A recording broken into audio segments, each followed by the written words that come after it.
Hey everybody, welcome to End Times Therapy. Today it's Nick and Wayne. Hi. Wayne is my bestie and we've known each other for so long. And how we met is because he waxes my nethers. And I keep coming back, so I guess that means I'm tough. Goodbye. I'd suggest hiring Nick to do tough work for you. Wayne lives in Tacoma.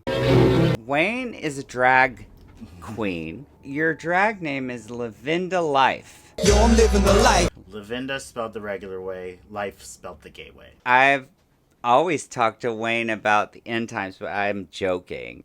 When people say end times, okay, what does that actually feel like to you? Is it a panic or an eye roll? Or does it give you religious trauma? Normally, when I hear the end times, I think of something funny, like the people who used to stand out on the street with the signs being like the end times are nigh, Right, and whatnot, the nuttas, and the Hare Krishnas. So a lot of the times, I don't take it too seriously. Mm-hmm. It's the conversations that happen after someone says the end times. Okay, explain. You're talking about, like, someone's like, it's the end times. Oh, and you're like, this stuff is happening, and this stuff is happening, like, with the government and the world, and da-da-da-da-da. Right. You have to suss out whether they're actually serious or not. Very much that. Until it was everlastingly too late. Very much that. I usually take it as, when you're using that, is a trying to lighten up the mood. I think that most of the time it's used to kind of lighten up the conversation when you're already talking about something like deep and dark. Right. Dark. The dark. Mm. You know, the end times, everyone wants to call it the end times when they're going through a period of shit societally. Colds, flus, streps, even COVIDs. And it's like a pattern recognition thing. The 90s were not like this. Not that we know of. Not that we know of. We didn't have, like, doom scrolling wasn't a thing. Very much so. Yeah. You had to read the newspaper to doom scroll. You did. So it cost. You did. It did cost, and the press wasn't the same. You're gay like I am. So I've heard. Yeah, I have heard that, too. You've worked with queer people. Mm-hmm. And, like, do you think that we have a different relationship with this concept of end times than other people do? I think so. I think any marginalized group has a different, like, connection to the end times as opposed to, like, as a concept. As a concept, as opposed to the people who are in charge. And you're not the boss of me. When the people who are in charge are talking about the end times, they are basically talking about, oh no, I'm not going to be as powerful as I am.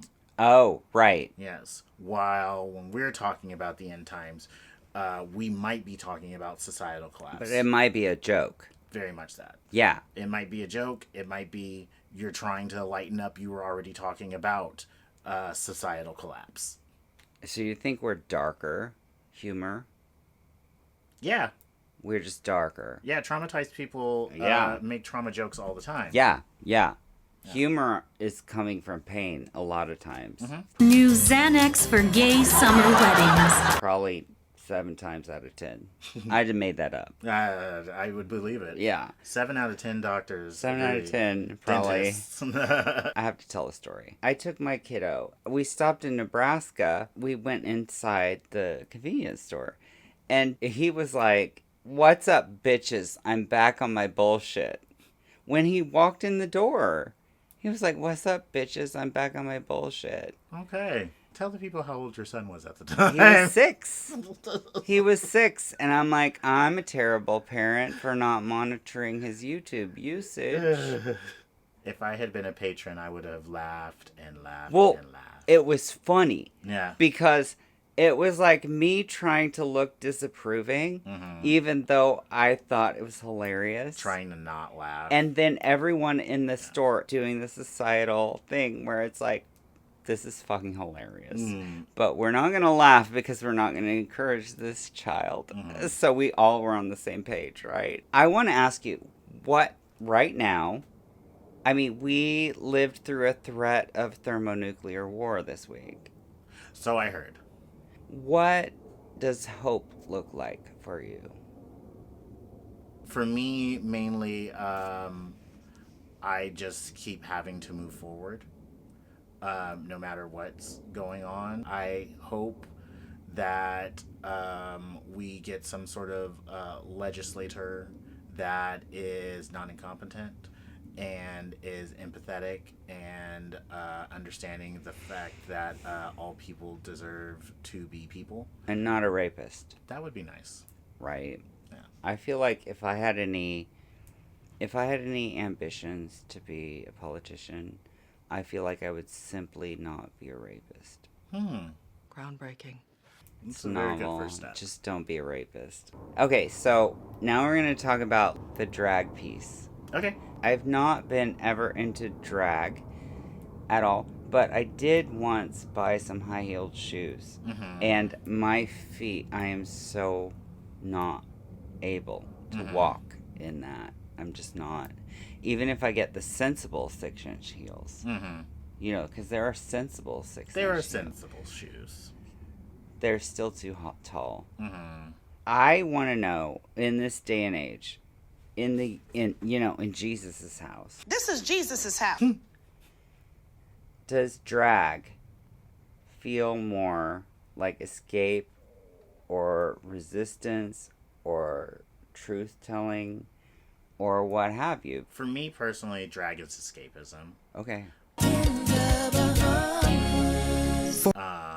I really enjoy performing. I really enjoy my drag persona. I do not enjoy getting ready. That part is trash. It's a lot of work. It is a lot to do. So 2 hours to look vaguely different. I love the outcome of it. I'm a results type of person. I just don't like the build up to that result. Like for your yurt, I would have loved the idea of having a yurt. Okay. Yeah. But then the idea of actually the process of getting the yurt. See? Exactly. We're still in the middle of it even. It never ends. See? Yeah. But yeah, no, it's escapism. I use that to help people also. Okay. Explain more about that. Because they're coming to a show. They're coming to something that is lighthearted, something that is made to entertain. That means that it's escapism for you, and you're also providing escapism for other people. Get outside this summer. Does it feel like the resistance part is interesting? Because obviously people accuse drag performers of being groomers or being trans on purpose often. And so, like, is it like kind of a resistance act to continue doing that if you maybe feel unsafe? For some people, it is. I myself, I enjoy people looking at me and being amazed. So like I do this thing called Drag in the Wild, where like after a show, if it's like a daytime show, I'm going and running my errands that I need to run. Oh, Like in drag, so you might see me at Safeway, like fully done up. the Fred Meyer. Yeah, if Fred Meyer still existed. Oh, did they close yours? Yes, they Oh closed my one of god. our Fred Meyers in Grocery Edgewater. desert. Yeah, oh my very God. much so. Fuck you, Kroger. Yeah. So yeah. So mostly escapism. The Drag in the Wild is a little bit of resistance. I feel like that's and I can like understand that. That's like a middle finger. Yeah. Yeah. And I could understand that. Mostly because I am doing it because, one, I feel good about what I have created. And two, people ask you, like, where you're coming from, what you were doing, so that they could possibly come to see shows. You never know whose life you're affecting just by walking out your door. So that like seems like a connection thing. Yeah. Like you're connecting with people the whole time. Right. It's giving people an opportunity to connect with you. giving people an opportunity to connect with me, giving people an opportunity to connect with community, because a lot of people feel by themselves. Goodbye. But these are just what ends up happening because I decided that I wanted to have people look at me. It's alarming how charming I feel. And I don't mind interacting with people. So, Right. Well, I mean, that's kind of an interesting way of being an extrovert, And gay. I feel like. I am Because- an introverted extrovert. Right. There's this word called ambivert. There it is. Yeah, an ambivert. Which is to say that you go back and forth. But yeah, I get that. It's easier to relate to people if they come to you first. Mhm. Type I of can deal. understand that. And then you put out a shingle that says "Come to me 1st." Mm-hmm. So that's kind of like that, right? Mm-hmm. It could be described as that. Yeah. Yeah. Okay. Drag I'm a little shingles. bit like that too, which is why YouTube of it all. Okay, we're going to talk a little bit about mental health. Do you ever feel pressure to be the fun one? Like if you're in a bad place, you're just like feeling like depressed or anxious or whatever. Do you feel pressure to be the fun one? Now that I don't have a full-time job, not as much. Oh, but when you were working Oh there, yeah.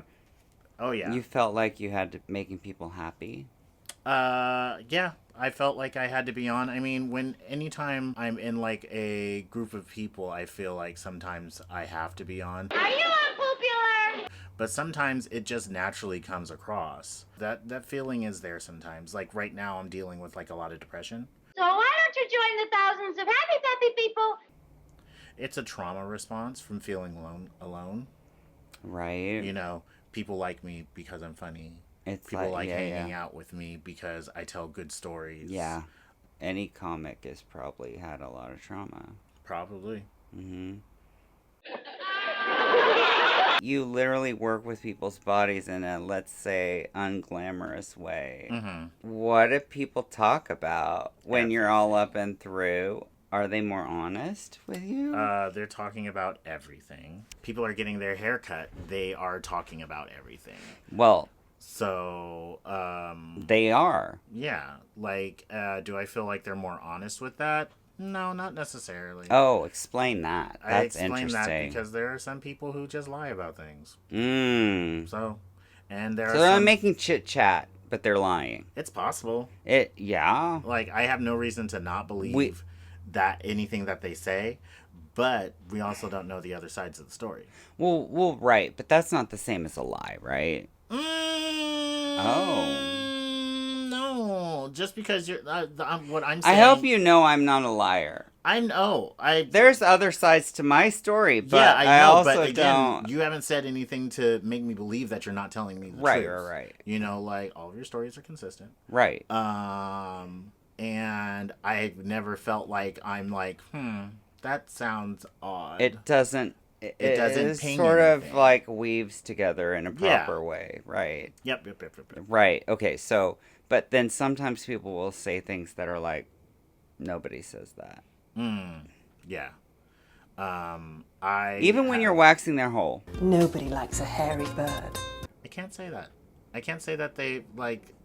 I've had that issue. Like, I've been very lucky with like a lot of the people. Like, the worst that I have is like people that are thinking that some sort of sex is gonna happen here. Oh. Yeah. Yeah. So no, that does not happen. Yeah. No. Well, I mean, the pain is what does that away from me. That's what you would think, Yeah, you would. but it doesn't. doesn't. It's not the best. Yep. And it's not safe. You now have open. I know. Skin, so you like have like your like body is like ready for bacteria. So. Your whole vulva. Back to drag. Mm-hmm. Back to our end times. If the apocalypse happened, we can think in terms of the zombie apocalypse too. That works. What is Lavinda Lyfe doing? What is your drag persona doing? What's she gonna do? Lavinda is organizing and looking glamorous while doing it. not lifting a finger Oh, to the best of her ability. I love that.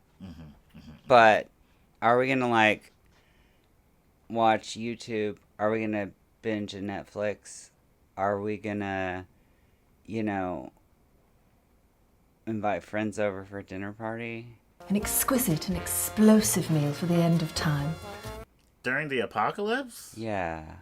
Like, say No, but I'm Are you saying like the apocalypse is happening? We've got like an hour. We got like 2 hours left. Well, what is Lavinda gonna do? I feel like we have learned that whatever this pattern is that we're going through, it's ongoing.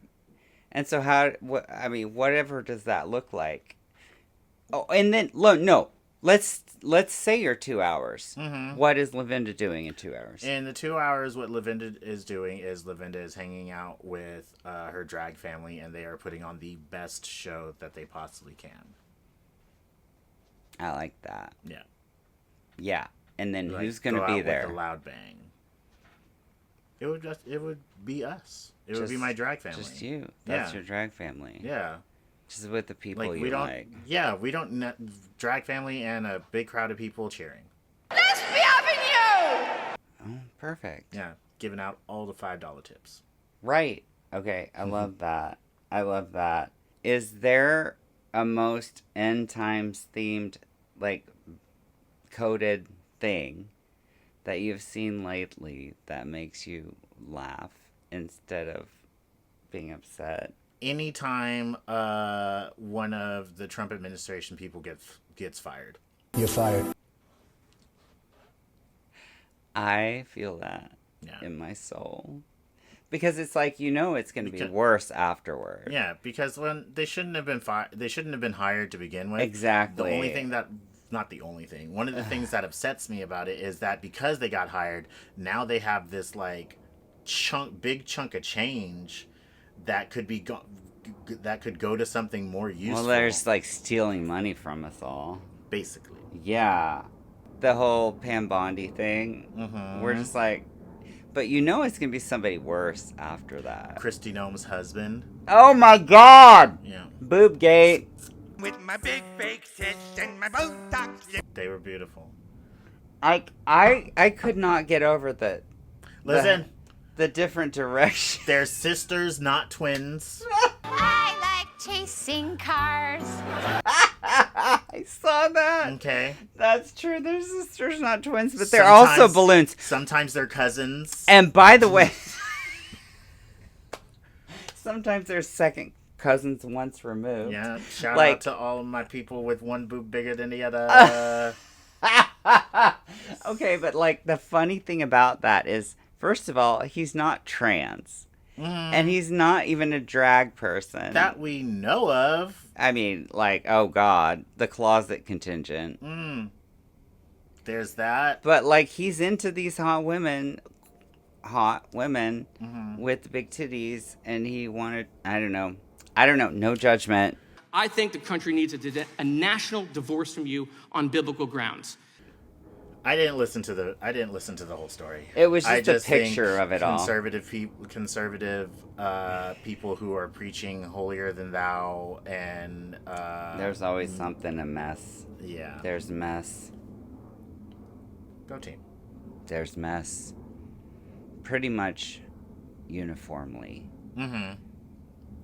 Yeah, it's pretty consistent 98%. that there's something deep, dark, and ugly that is going to pop up in a conservative politician's background. Or at least something that they would consider deep, dark, and ugly. that they would consider. That's Yeah. important. That's important. Yeah, because the rest of us might be like, okay, what's the big deal? Well, because I'm selfless. But like, it's their in-group shame Yeah. that they have. Like, normally I would be like, oh, wow, that's crazy. And then go on about my day. Right.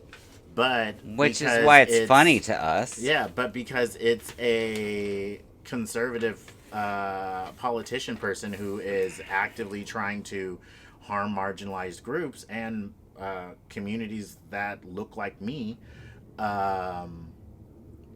then F you. A Christian woman knows her place. What do you think of when people say like on the surface homophobic things, but it's in the service of like shivving someone who is an asshole to us? Oh, I don't like it. You don't like it? No. Okay. Because this is a thing that not all gay people agree on. Because I know. It's like I'm not a big fan of the F slur. Oh no, never. Like not that. Even. But I'm amongst talking us. about like if somebody's talking about if you're closeted. No, yeah, and then that's also what that's doing is that is also just reinforcing the reason why they're closeted.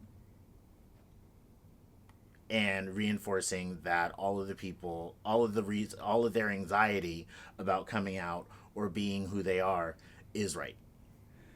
But do you feel like if that's who they are, they have a responsibility to not visit their... Because this is where I'm coming from. If that's who you are, you've got a lot of people on your side, potentially. But you need to not shiv us. And does that make you angry? Yeah. That they're shivving us? And, like, what's the solution for that? The solution for that is education. Education and empathy. Not necessarily for the people who are shivving us, but for, like, younger people. Because these were all young people at one point who were made to feel as though this is wrong, this is bad, this is going to make you're going to lose your family, you're going to lose all of these things. So you feel like it's more of a pay it forward type of thing? Like, pretty much, like if because they're, like, a lot of the times these people are already, like, stuck in their way of living. Like, who is it? That one politician, like, that people, like, caught at Coachella, like, making out with another dude. I think his name was, like, Adam Schiff or something. Has not come out as gay man. I don't know about this. That's okay. Adam Schiff That's is okay. that senator? Well, no, No, maybe that's I not don't that. think that's No. It's another guy. I can't remember what Yeah, his name yeah. was. There's a but lot of he them. He got caught There's plenty. making out with, like, dudes at Coachella some year, and like, is basically out here living his gay life in public, but will not come out. Right. And coming out is a very... It makes me angry. I can understand that. Coming out is a very personal thing, and I can understand people's reasoning for not coming out, because you can lose your whole community. Right. You know, you would know about this. Right. Okay. Because, you know, I was in the closet for a long time. But the thing that I get angry about is I never did anything to harm our community. Yeah, I know. Yeah. But that's the thing, is a lot of times people are wondering, why are you being so nice to these people? These people are bad. These people are horrible. What are you, a sympathizer? Da-da-da-da-da-da-da? Or are you one of them too? Secretly, are you a secret Muslim? So who knows? So you're a better person than I am. Perfect. That's what some people say. Some people say that. Because I'm just like, I had to do this, and so can you. That's where I come from, and that's kind of a base. But you also have to instinct. think about how old you were when you came out. I mean, I was 40. Exactly. Yeah. So if you did that work coming out at 40, there are other people who are also currently doing that work, but or haven't even started the work yet. And sadly, to make sure that people don't, so that they don't lose this, like, sense of community / power, they go ahead and rag on other people. Right. And if they're ragging on queer folks, we're not the only people that they're ragging on. Well, that's true. They're just kind of mean. I used to know Jasmine. She was the ugliest woman you ever set your eyes on. The reason that I don't have a lot of sympathy for them is because I never ragged on people. I was like, even when I thought I was gonna live out my life as a quote unquote straight man, listen to me talk, but I was like, no, I voted for gay marriage in Washington State. Like, I was like, people want this. I never did that, and so because I never did any of that like nefarious. When did you start having gay sex? When I was about 40. Oh, okay. Same time. No, I did a thing. Okay. It was okay. like I wasn't doing slimy shit ever. Go team. Yeah. So, and that's why I guess because I did it that way and it took a lot of discipline, I don't have a lot of sympathy. It makes me mean. What it does is it means that you wouldn't have had sympathy for yourself. Is what it's. Oh, he's right about that. Because just because you personally aren't like going out of your way to harm gay people. Right. Were you during that time actively trying to help gay people? Yeah, I was. Other than gay marriage. Like, I didn't have any gay friends because I was afraid that I would have sex with them. Okay. So I guess. So what you did is you kept away from all of the gay people that could have possibly given you that sense of community. Yeah, I did. Yeah. But what I'm saying is you were in an organization that will easily strip you of your whole community. It was the Mormons. Yes, the Mormons. Yeah. And leave you bare. Right. So, once you finally get to a place in your life where you're like, I don't need this organization to have my connection, then you start living for yourself. Right. Some people don't ever get out of that. Yeah. And it's not necessarily a strength of will thing. It's a hard thing to do. Oh, absolutely. Absolutely. And families disown people. Very much so. Families disown people. Their community, their churches, they have to tear their family apart potentially. Yep. And their decisions. Then you have to go and completely start over. And you are now let's say you're 18.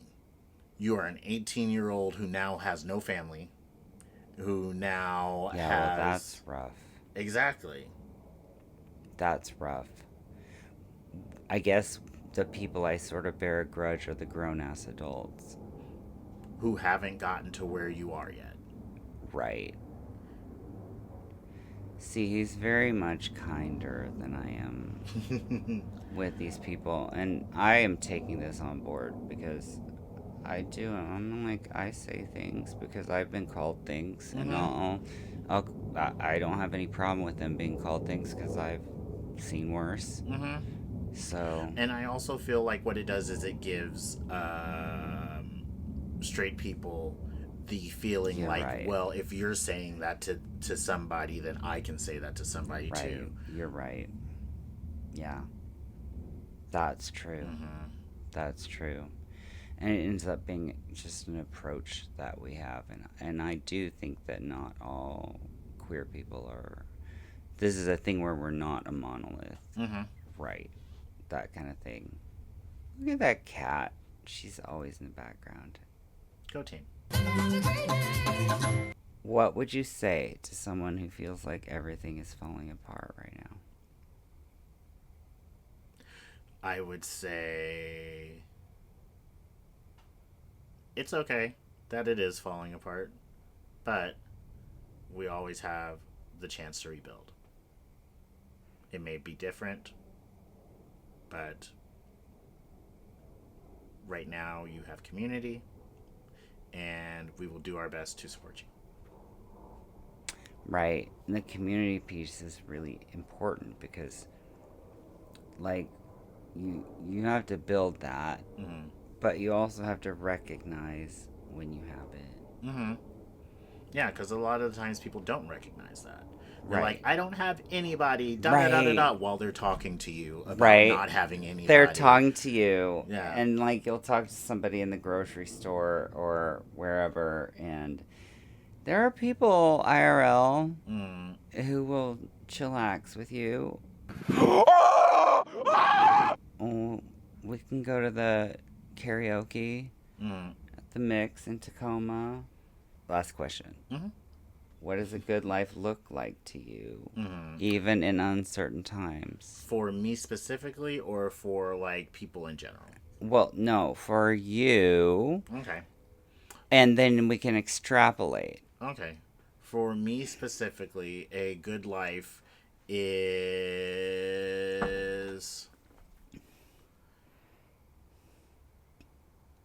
a job where I'm not overly stressing about everything, and I'm able to pay the bills to which I have become accustomed to paying without having to stress about making money for those bills. Right. Being able to enjoy drag as much as I would like to during that time as well. And being able to spend quality time with my friends and family when I need to / want to. That seems like a good life. Yep. And so everything can fall apart, and if we have those things, I mean, those are like basic needs. Yeah, very much so. They're basic needs. So as long as we can get our basic needs. I'm a very simple person. Right. Like, I don't need a lot to survive. Right. I mean, I just need the basics, and I will be completely the rent and the food and the rent, the food, utilities, and transpo. Yeah, transpo. Yeah. And medical. Yeah, that's right. Yeah. That's right. That is also a basic need. Yeah, it is definitely a basic need. Okay, Wayne. Okay, Nick. Thank you. You're welcome. All right, you guys. So that was our thing.